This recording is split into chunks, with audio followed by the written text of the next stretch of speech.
right to life, liberty, and property. So that part of Locke, at beginning of 138, seems to support Ben's reading. But what about the part of 138, if you keep reading?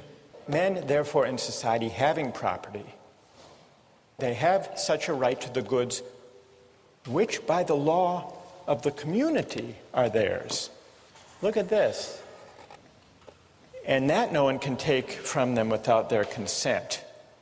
And then at the end of this passage he says, so it's a mistake to think that the legislative power can do what it will and dispose of the estates of the subject arbitrarily or take any part of them at pleasure. Here's what's elusive. On the one hand, he says, the government can't take your property without your consent. He's clear about that. But then he goes on to say, I mean, that's the natural right to property. But then it seems that property, what counts as property, is not natural but conventional, defined by the government. The goods which by the law of the community are theirs. And the plot thickens if you look ahead to section 140. In 140 he says governments can't be supported without great charge. Government is expensive. And it's fit that everyone who enjoys his share of the protection should pay out of his estate. And then here's the crucial line. But still it must be with his own consent, i.e. the consent of the majority, giving it either by themselves or through their representatives. So what is Locke actually saying? Property is natural in one sense, but conventional in another. It's natural in the sense that we have a fundamental, unalienable right that there be property, that the institution of property exist and be respected by the government. So an arbitrary taking of property would be a violation of the law of nature and would be illegitimate. But it's a further question. Here's the conventional aspect of property. It's a further question what counts as property, how it's defined, and what counts as taking property, and that's up to the government.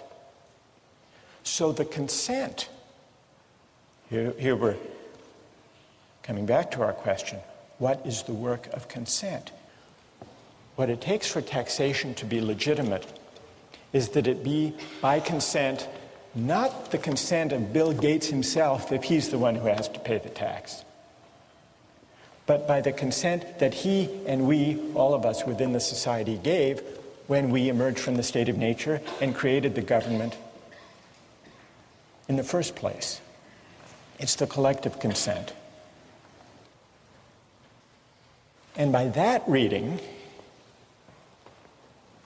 it looks like consent is doing a whole lot, and the limited government consent creates isn't all that limited. Does anyone want to respond to that or have a question about that? Go ahead. Stand up. Well, I'm just wondering what Locke's view is on, once you have a government that's already in place, whether it is possible for people who are born into that government to then leave and return to the state of nature. I mean, I don't think that Locke mentioned that at all in the... What do you think? Well, I think as the convention, it would be very difficult to leave the government because you are no longer... because nobody else is just living in the state of nature, everybody else is now governed by this legislature. What would it mean today, you're asking? And what's your name? Well, Nicola. Nicola, to leave the state. Suppose you wanted to leave civil society today. You want to withdraw your consent and return to the state of nature. Well, because you didn't actually consent to it. You were just born into it. It was your ancestors who joined. Right. So.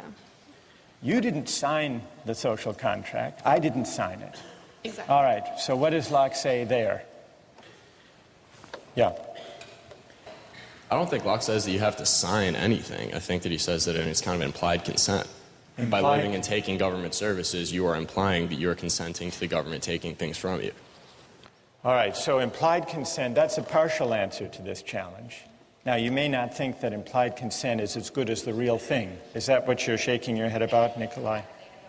Speak up. Stand up and speak up. I don't think that necessarily just by utilizing the government's various resources that we are necessarily implying that we agree with the way that this government was formed, or that we have consented to actually join into the social contract.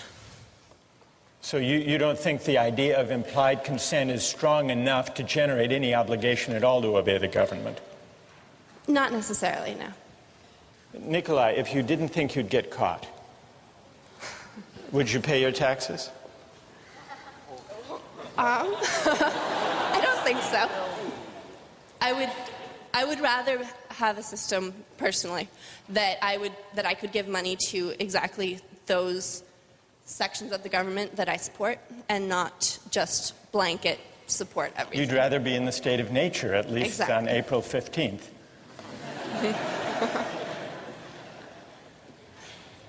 But what I'm trying to get at is, do you consider that you're under no obligation, since you haven't actually entered into any act of consent, but for prudential reasons you do what you're supposed to do according to the law? Exactly. If you look at it that way, then you're violating another one of Locke's treatises, which is that you can't take anything from anyone else. Like you can't take the government services and then not give them anything in return. If you want to go live in the state of nature, that's fine, but you can't take anything for the government, because by the government's terms, which are the only terms under which you can enter the agreement, say that you have to pay taxes to take those things. So you're saying that Nicola can go back into the state of nature if she wants to, but she can't drive on Mass Ave. Exactly. I want to raise the stakes beyond using Mass Ave, Yes. and even beyond taxation. What about life? What about military conscription? Yes. What do you say? Stand up. First of all, we have to remember that